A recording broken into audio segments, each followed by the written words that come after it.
Happy Monday, everybody. And we learned something over the weekend. It was a lovely holiday. And two, whenever you clean your table, be sure to make sure the mouse doesn't get wet and so therefore skids across, which messes everything up. So anyway, Sean and Amadeus and Jim, we're here. It's Monday. Guys, how was your weekend and what did you watch? It was good, and we just, I don't know if Foxy was just on the biggest game in football today was Wrexham and Notts County. I don't know if you Mhm. saw how that ended. Wrexham and Notts County came into the game both on 100 points in the National League, and only one team goes up into the Football League. Wow. And Wrexham was leading 3-2. Penalty 95th minute. Ben Foster, yes, that Ben Foster who played for Manchester United and won a Carabao Cup with them and a bunch of other teams, made the save, and Wrexham held on 3-2. They have now 103 points through 42 games, 109 goals for, 41 against, and with a 3-point lead now over Notts County and a game in hand. So that was pretty big. But other than that, I watched a little bit of soccer. I watched. I also. I was texting Amadeus. I watched the daylight robbery happen as well. Right, and nothing. Daylight robbery. There you go. Yes, you want to talk about that daylight robbery? Yeah, yeah, absolutely. So I feel like we got to talk about it. Good old Brighton. What a mess that match was. Oh my God, it was honestly it was an absolute embarrassment for the Premier League, and it was the match fixing was so obvious. It was like they didn't even try to hide it. I, the problem I don't, they come out today and say, "Oh, we made a mistake." Like I don't want to hear that, man. You Everybody can't, knew you were going to come out and say that. Like it you means nothing. can't do that 2 days after the fact. You need to fix it at the time. You got to fix it at the time. Yeah, and you know what? Everybody wants to focus on, obviously there was the missed penalty of Matoma's foot getting stamped on. Even the commentator felt the need to say, I guess stamping's allowed today. But there was also, the two goals were disallowed. But to me, that's not even the biggest part, because what makes those two disallowed goals look even worse is that 5 minutes into the game, Tottenham touched the ball in the box with their hand in the same sort of fashion that the two Brighton goals were disallowed for.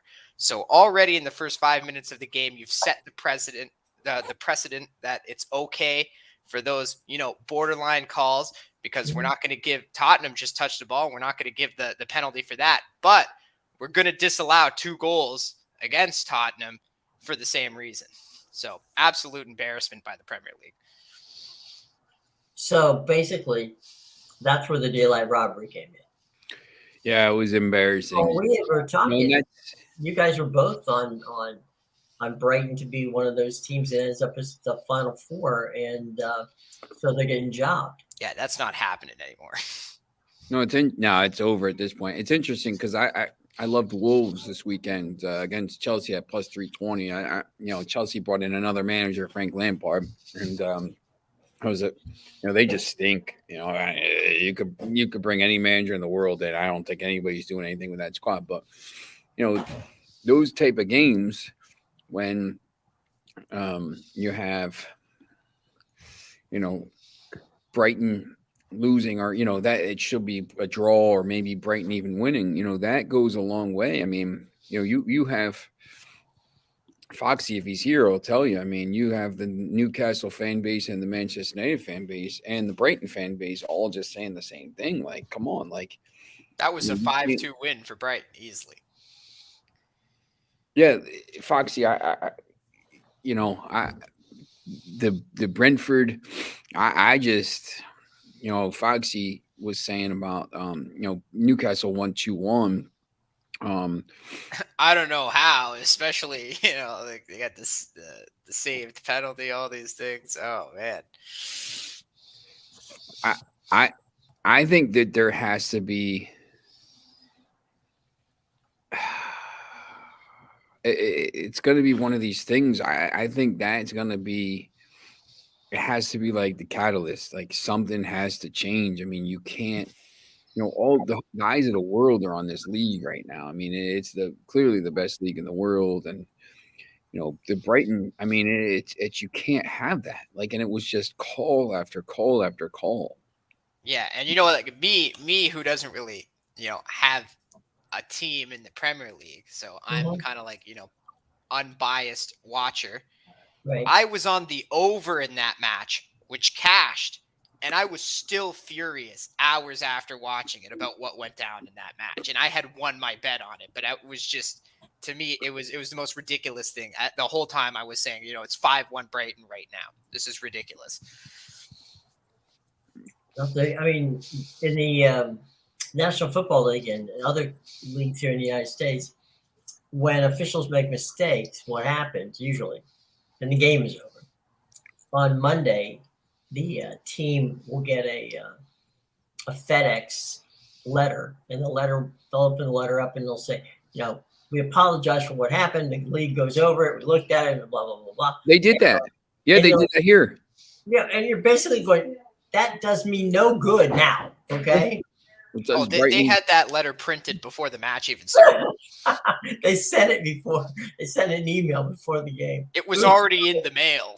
Right. I mean, Brighton's trying to get into Europe, which is a lot of money, and it's that they could want cost them hundreds of millions of dollars. Yes, and it's not. It's just.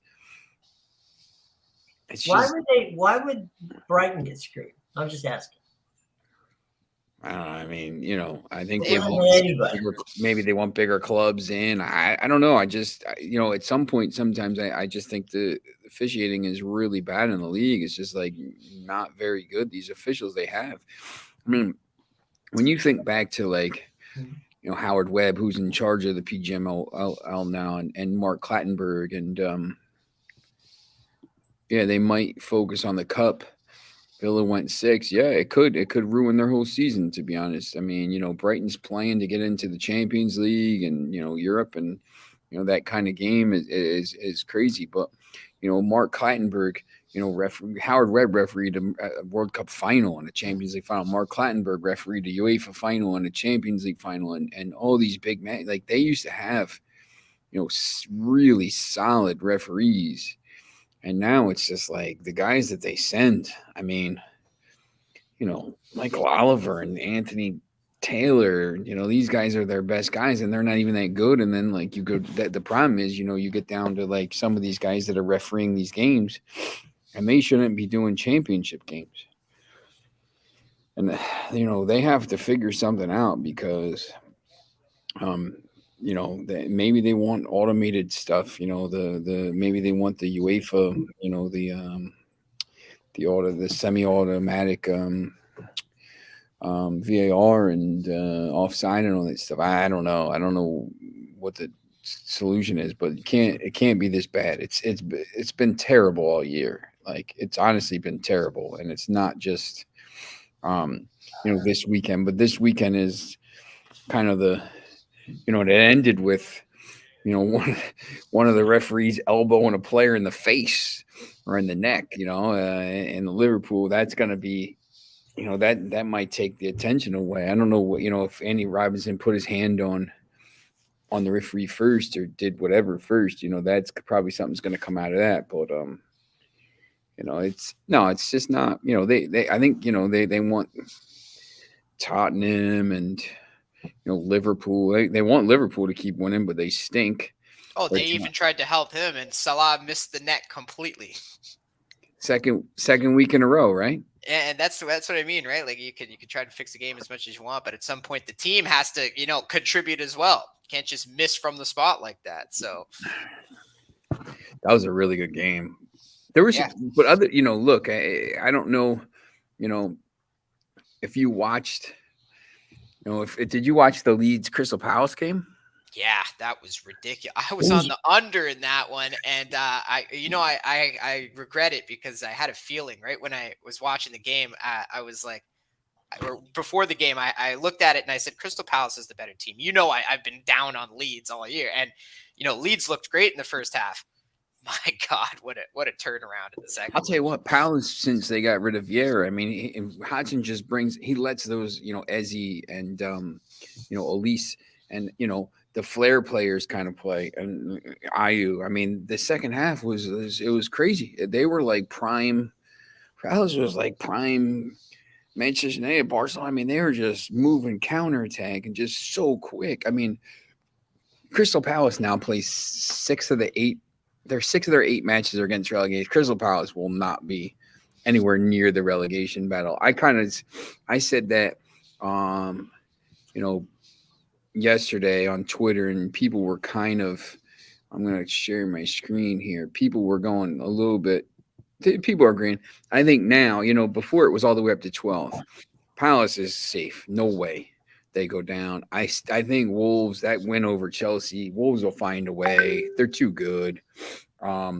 West Ham has games in hand, but they have a really tough schedule. When you look at Bournemouth's schedule, they play like – I'm going to show you this. Like Bournemouth's – they play – I made a joke. I was like, they play Spurs, then they play – relegation West Ham, relegation Southampton, relegation Leeds, relegation Chelsea, and everyone was like, relegation Chelsea. But they stink. Palace, Manchester United, Palace, Manchester United, Everton. So like they play Everton right now. If they get to we were trying to figure out like 39 points, like 39 points probably gets it done. Because, these teams aren't, all these teams aren't getting to 39. Well, 37 might do it. Well, against that schedule, Bournemouth, all they got to do is win 2 games and maybe get another point. So, I don't think it's necessarily super hard to do. Yeah, they're playing Bournemouth is playing really well right now, and it's mainly on their defense. When they play well defensively, that's when they're getting their points. I think it's down to maybe West Ham, Leeds, Everton, Forest, Leicester, Southampton. I think Southampton goes. I think Leicester probably goes.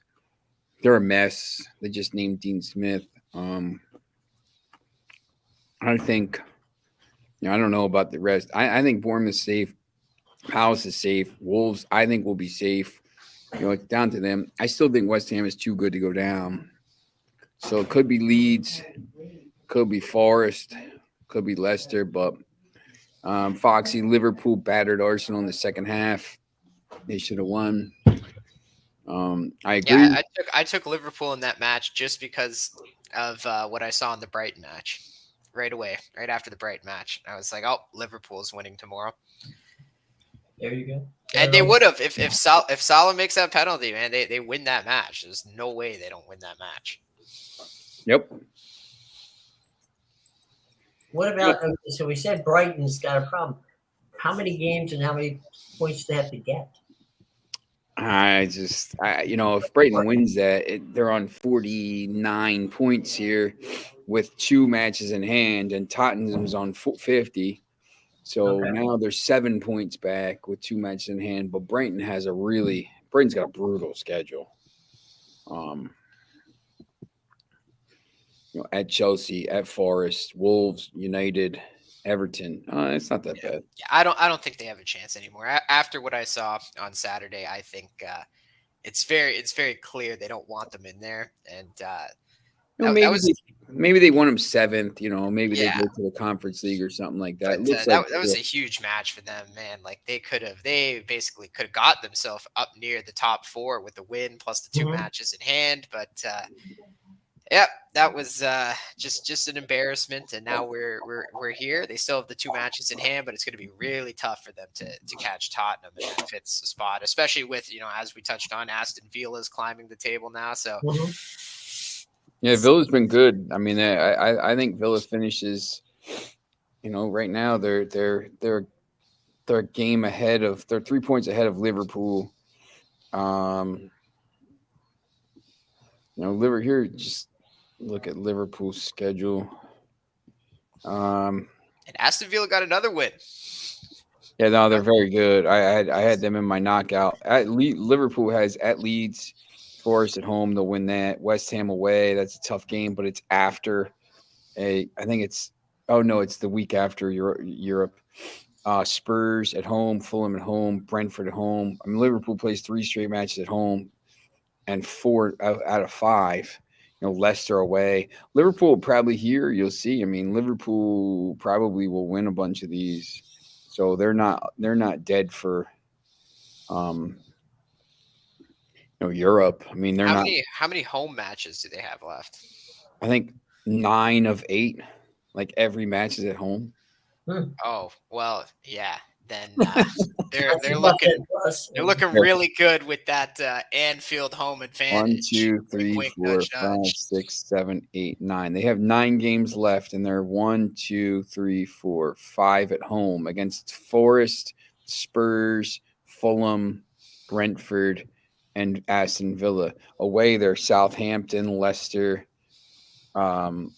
West Ham, and Leeds. So not the hardest schedule in the world. Probably just give them 18 points for all those home matches right there. Yeah, Or is look, it I mean, 15 if they get 15 points? 18 points here, 18 points gets them to It would be 60 15 actually. My bad. 62 points is going to be, it looks like if Newcastle and Manchester United get to 70, Spurs, to get to 70, Spurs need 17 points. Spurs need 17 points to get to 70 from 8 matches. Home to Bournemouth, away at Newcastle, home to United, away at Liverpool, home to Palace, away at Aston Villa. Here, let me present this. Is there any chance Newcastle gets to 70 points with Bournemouth at home, Newcastle away, United at home, Liverpool away, Palace at home, Villa away, Brentford at home, Leeds away? Wow, that is like There's no chance, right? that's a rough schedule. That's why you saw what you saw on Saturday, because that was probably their chance. Can I see the top of that again? Yeah. Okay. So Bournemouth, They could probably get a win there. Newcastle, wait, that's going to be tough. That's going to be extremely tough. they got to play Newcastle and then Manchester United within 5 days, and then I think Newcastle probably beats them. Newcastle away, United at home, and then Liverpool away in 8 days. That's a loss against Liverpool with Anfield home advantage there. And then they got to play. And then they got to play Palace, who's playing like prime. I don't personally. That's why it was so big. Like if Spurs would have lost that game, they're 6 points back and a game in hand, I think they were done. To be honest, I think they're probably done.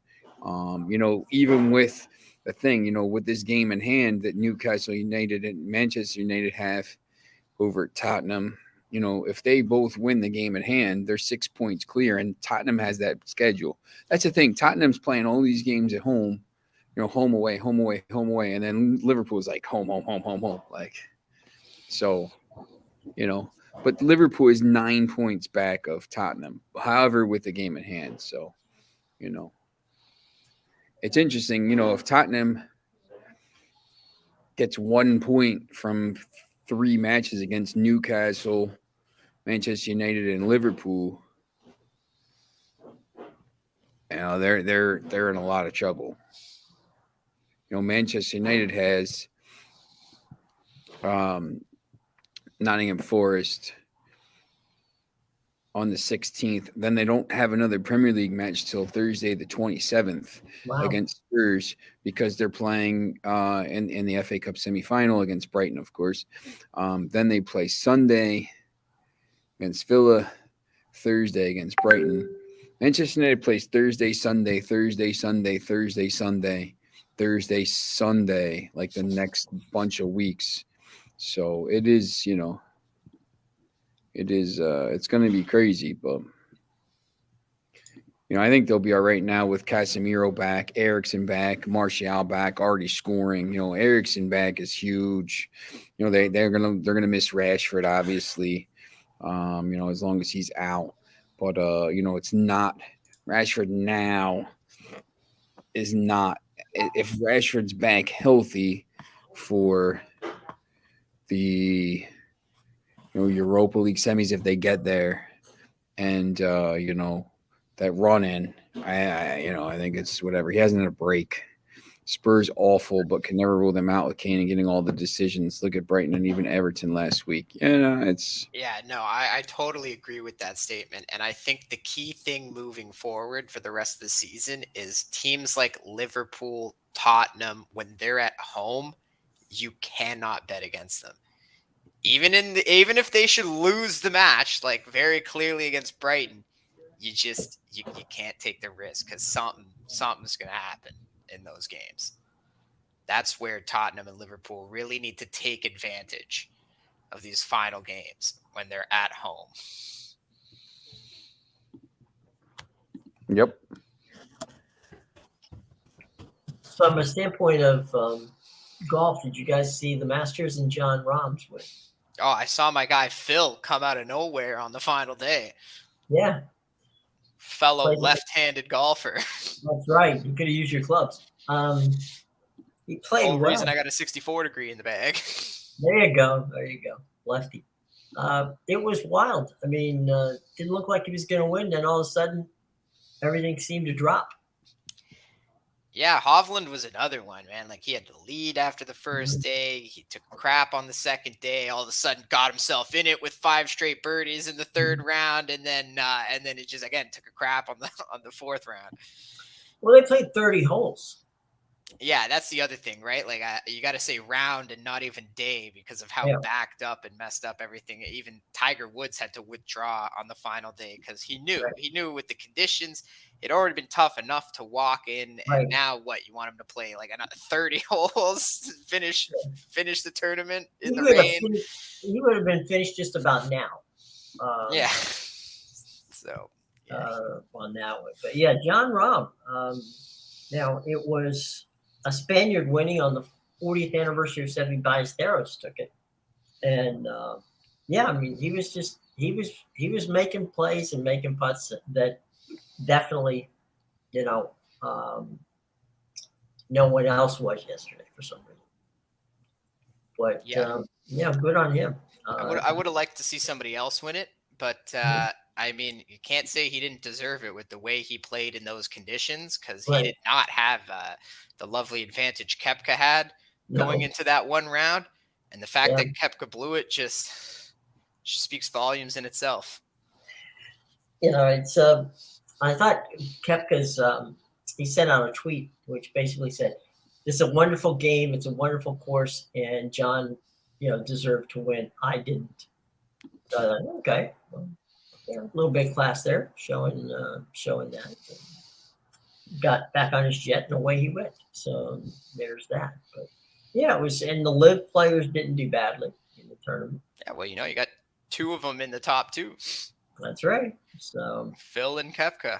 Yep, and it's pretty amazing. So they performed really well at this tournament. It was almost like they all came together beforehand and said, we're going to show the world that, you're still missing some of the best golfers in the world if you want to keep us out of tournaments. Yeah. And to the credit of the Masters, they just said, okay, we're not going to get in the middle of this fight. If you want to play for the PGA. If you want to play for live, play for live, but come back here. So it was all in all.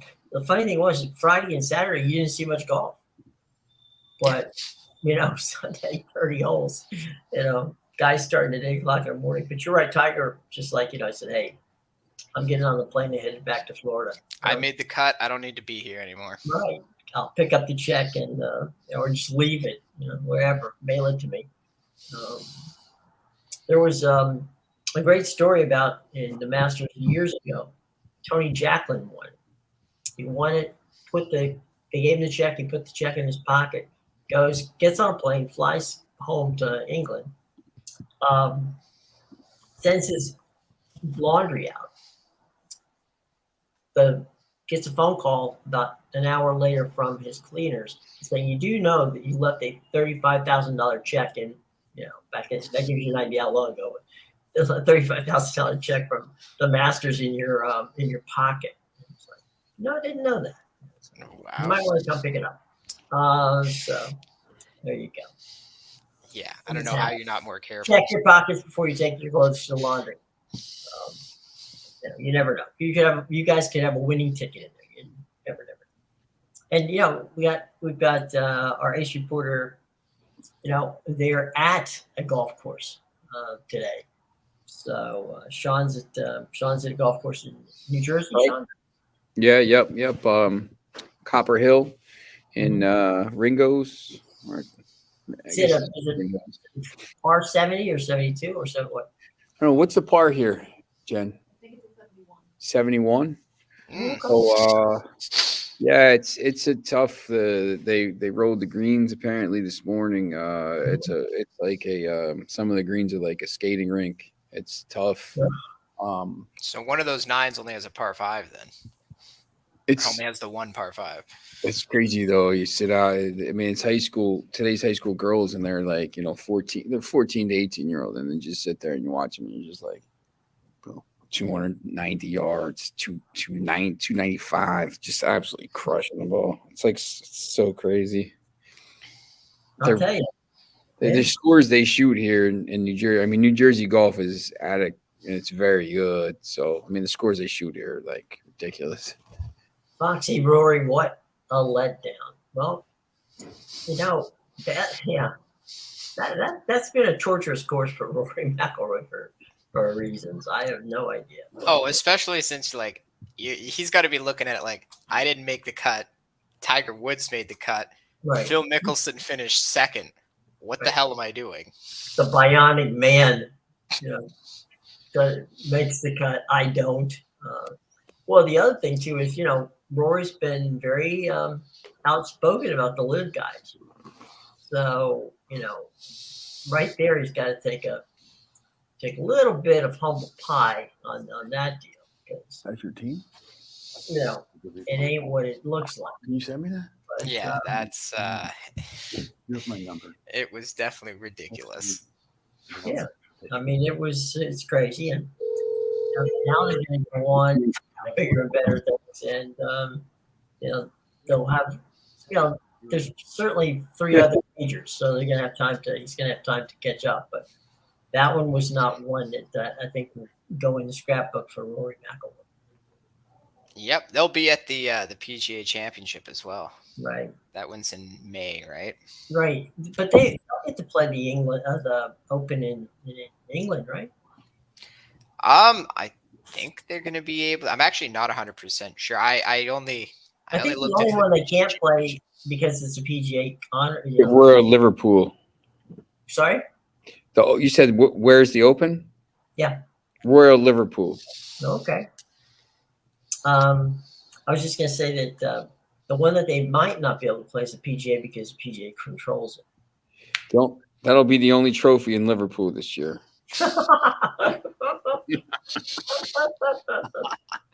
Oh man! And it won't go to anybody from there. Yeah, I was going to say. Hey, real quick, just saw 6 teams are trying to trade with the Cardinals for that 3rd pick. Yeah, I told you. Everyone's calling the Cardinals because they know he's dumb enough to trade it away. What did they get? They want a quarterback because the first 2 picks are going to be quarterback, and Arizona doesn't need it. So, and they know quarterbacks are going to be like 4 to 5, supposedly. I guess that they want that freak, that kid from Florida, Richardson. I don't know how good he's going to be in that. I don't know how good he's going to be. I just keep hearing stuff from the NFL people. I hear, okay, he goes to the combine. I get the vertical jump, I get the long jump. I'm thinking, great, if be nice if he could hit a receiver. To jump the ball. Yeah, well, that's the thing. Hitting the receiver and going through progressions. that was something that he had all kinds of problems with. Yeah, When I he was think a that's an issue. I mean, they did. I mean, people had to watch some of the games. I mean, it's just, Yeah, you got to be able to hit a wide receiver. I mean, you can't. I know. Look, he runs fast and he does all this stuff, and he's a he's freak. got a great arm. Physically, he's a freak. Yep. But you can throw against air all day long and it looks good. But put a defender there and you got problems. Oh, that's the thing with the combine, right? It's everybody always freaks out because you see all the athleticism of these kids, and and then they start freaking out over hand size and things like that. But it doesn't actually measure the football IQ of being in an in-game situation. No, I mean Kenny Pickett, his hand size. Seriously, that's your problem. He's gonna drop that football, Jim. He's gonna drop the football. Let the schedule appear for the basketball. Oh, for the tournament? Yeah, Tuesday night, Atlanta at Miami. Is that what we're calling the play-ins now? Yeah. That's what Tuesday night. Doesn't like that, but yeah, sure. We need Minnesota here to beat the Lakers on Tuesday night. The Tuesday night games are interesting, and then obviously the Wednesday night games. But this is interesting because Minnesota is hot. But did you see what happened on Sunday? Yeah. With the games? Yeah, Minnesota sent Rudy Gobert home at halftime because he punched Kyle Anderson in the face. And then Anderson told him, after he was sent home, Anderson told him, wait in the parking lot and I'll come beat your ass after the game. Good old street ball. Doing everything possible to get the Lakers in the playoffs, man. Rudy Gobert just wants to go back to France. Just let him go at this point. They're trying to get the Lakers in. It's interesting, though, because when you look at the actual matchups that are set, Cleveland, New York is going to be pretty interesting as long as Randall's healthy. Golden State, Sacramento, the two series that are set in the West, the Clippers in Phoenix and Golden State, Sacramento. Golden State, Sacramento, every game might be 140, 138. I mean, it's going to be Golden State scored 153 points last night. Yeah, it's crazy. I mean, that series is good. I mean, it's great for the area. It's great for the NBA because you get a new look, a new team that's coming up, and a lot of points, and no travel in the series. Clippers and Phoenix, the same thing. Not really, very limited travel. They're real close to each other, so that's going to be pretty good. The team that's going to have to play Memphis is going to have to travel. The team that's going to play Denver is going to have to travel. The team that plays Milwaukee is going to have to travel. Brooklyn and Philadelphia, limited travel there. So, these teams, the matchups that are set are pretty interesting. Whoever plays Boston's going to have to travel because that's going to be Atlanta or Miami. I think that, you get a little bit of see if they have series lines yet. They might have them, I guess, for the Saturday, Sunday, because they already got those games scheduled, the 3-6 and the 4-5s. Mm-hmm. I'll have to look. The Lakers had a pretty decent stretch without LeBron down in the final. I think they had like 15-6 in their last month. Bucks are plus 180 to win or plus 110 to win the East. Phoenix is plus 200 to win the West. Man, I think these conferences are wide open. Like, there's so many good teams at the top. Yeah, yep. I think these, this is, Bucks plus 110 is a little crazy because the Celtics team is pretty good. The Sixers are all right, but I guess Cavaliers, man, like if they get out of that series. The odds in the West are a little more open. They got, you got Memphis and LA. I don't know. To me, that West is pretty much, you can throw a blanket over the whole bunch in any of them. Well, look at that play-in race right before. Yeah. Right. What was it like 7-12 was still alive for those play-in spots in the last week? Ridiculous how close it was. And they had to go to mathematicians to figure out how this thing was going to end up. Fortunately for the NBA, it ended up the way that they needed it to. But the only thing I don't like about the play-in games is I get you're trying to get more fan bases involved, adding more teams, but when you start expanding it to 10, now you got teams like the Bulls in there who have a losing record, and Right. there's a few other teams that have a losing record, and it's Mm-hmm. just these aren't playoff teams. You didn't even finish 500 during the regular season. You shouldn't have a chance at the playoffs. You're being rewarded for mediocrity. Basically, the Hawks are like the definition of mediocrity. But in Sean's case, he's right. The Lakers, they want desperately to get the Lakers in. Even maybe they could get the officials who did that game the other day that you were talking about with Brighton. Yeah, maybe definitely. Bring him in and say, "I'm sorry, that's a foul." I think it was I forget what the guy's name who was in the VAR. It's like Michael Salisbury or something like that. Get him to do the officiating. Say, hey, come on over, fly to LA, and away we go. Yeah, no, they want even if the Lakers don't get through the first round, at least you get 2 weeks. I mean, because the playoffs. I mean, sure, you'll see him.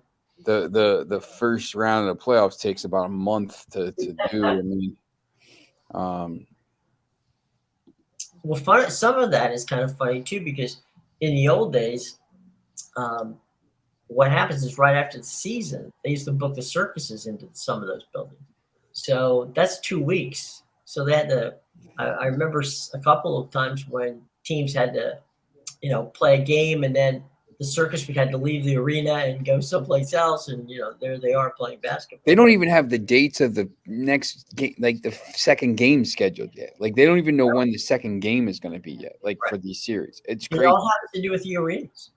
Yeah, the arenas and the TV. I mean, that's the problem with the NBA is, I mean, you can't. People, I don't know. You lose interest. I do.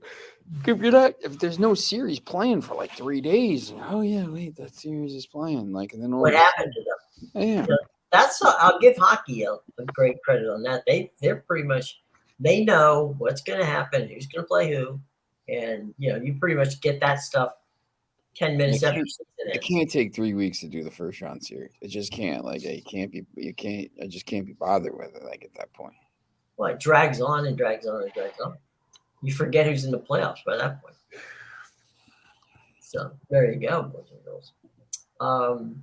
What are we looking forward to tomorrow, boys? Dallas tanked, Foxy. Dallas tanked because they have a top 10 protected pick. And if they got into the playoffs, they would have to send that pick to whoever. So instead of going into the playoffs, they kept the pick, and maybe they'll get a lottery pick. Maybe they'll pick 10th. If they pick 10th, it's not even a good player, so it's not even worth it. It's stupid. Also, Kyrie Irving. Yeah. That's how. Right. Tomorrow's Champions League. We got Champions League tomorrow. That's some big matches. Huge matches. My buddies are at the game in Lisbon. Benfica? Yeah, my buddies are at it, so that's going to be a good one to watch, for sure. Yep. Maybe we can get an update from them. Yeah, they'll be on at 3:00. So we'll be Benfica and Inter, City and Bayern. So two big matches. So is Byron in a position to get back into it, because they have had a couple of bad results recently? I don't know. I don't think anybody's beaten City at this point. I think City's really. City is still 6 points behind there, and now they're the favorites to win the Premier League again. They went to -130 when Arsenal dropped those points. So City they're still 6 behind. They were 8 behind, and they were +140. They're 6 behind, and now they're -130. I think everyone's looking at the way City's playing and said nobody's beating this team, which might be true. Ain't gonna happen. All right, boys. Any last thoughts before we move on? Anything else you want to talk about? Nah, I'm gonna go cover some golf. There you go. Amadeus and I'll go watch replays of the golf yesterday. Yeah, Phil Mickelson. Yeah, All right. All right, guys. We will see you tomorrow at 2:00, and Sean, give us an update on the golf. So all right. All right, guys. Have a nice day, and we'll see you tomorrow. Let's try this again.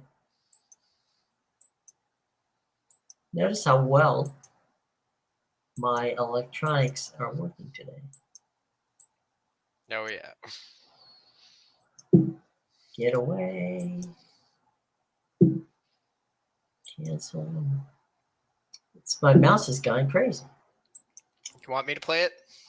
Yeah, kill it.